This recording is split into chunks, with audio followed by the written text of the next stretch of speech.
Okay, you can do it however you want. Go ahead. Okay, I'm Venus. This is my video, my ECG video. So the first thing I would do is I'm going to gather and select all my equipment. First I would check the doctor's orders and make sure, confirm that those orders are for the right patient. Gather all my equipment into the patient's room, like that, come in and I identify myself. Hi, I'm Venus, your respiratory therapy student. I'm here to do, your doctor has ordered an ECG for you today, so I'll be performing that. Wash my hands and I'll be right with you.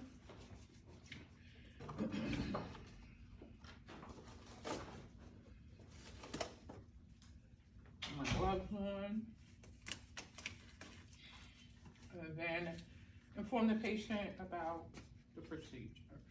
Okay, so your doctor has ordered an ECG for you today, and it's not going to take up a lot of your time. I'm going to put some electrodes on your chest area. We're going to get a printout of it, but that's pretty much it. Okay, all right. So I will make sure that my patient is comfortable. Let's make sure you're comfortable. Privacy. This was down. I would put it up in the semi-Fowler's. The semi-Fowler's position, and before I did any of that, should have checked the person, identified the patient's identity. This is trait J. So can you verify your name, date of birth? There we go. All right. So yeah, that was very important. So once I do that, I'll make sure that he was in a semi-Fowler's position to do the procedure. That'll be 30 to 45 degrees. If it was Fowler's, it would be 45 to 6 or 40 to 65 or 60. I'm sorry. And I would do assess the patient's breath sounds. Heart rate, it gets pulse, and it's blood pressure. Okay. And then once I got that done, I would start looking, just checking his chest. I'm gonna start right here in the clavicle and start counting the intercostal spaces down. 1, 2, 3. Come about down to the 4th space. And start putting the probes. Well, first I will probably just go ahead and put them on the arms first. And the legs. Arms and the legs.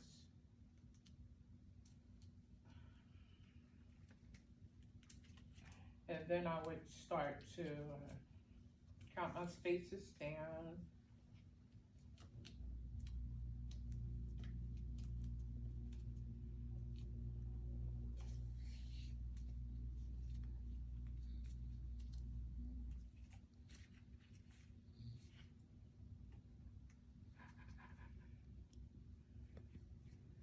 I'm gonna put the first one, B1 is gonna be right here, close to the sternum.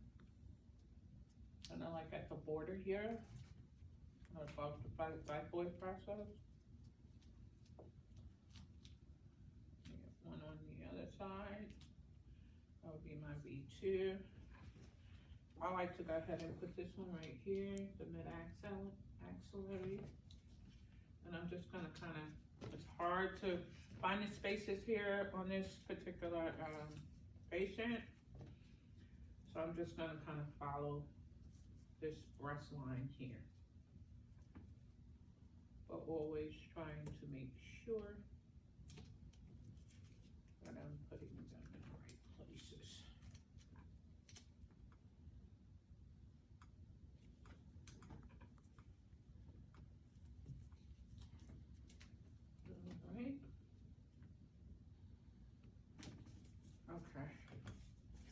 Okay. I'm gonna look at these right here to make sure. I can't see. I got it. Here, Venus. Huh? Thank you. You're welcome. I can see without my specs. Okay. Well, this one isn't working right, so I'll just put it down. I don't want to break it. I'm gonna try to move it a little faster.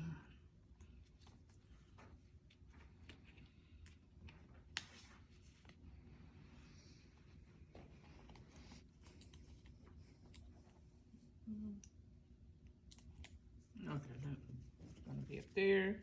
But basically, I'm gonna follow the directions that are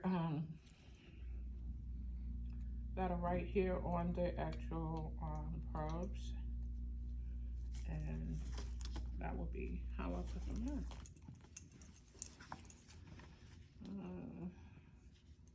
Maybe two. That one's broken. Oh no, it's not. Yeah, it is. B2 is broke.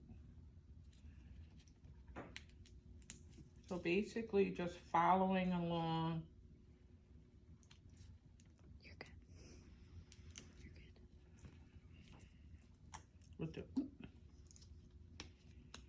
very simple directions.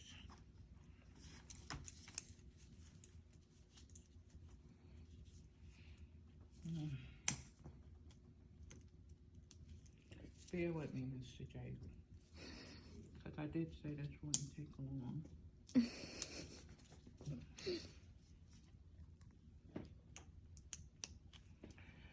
Okay, assuming that they were working right.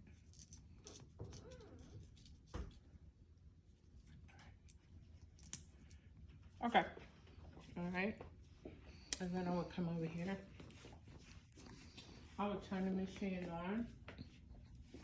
Once I got my reading, I want it to be green. I would print it out, and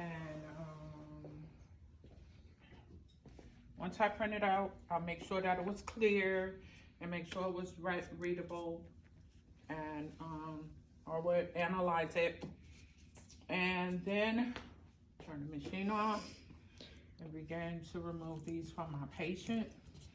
Once I removed all of these from my patient, I wouldn't set them off like that.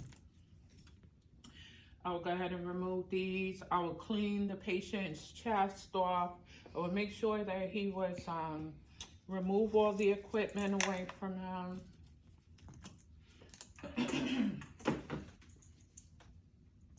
Remove all the equipment, throw it in the trash or whatever.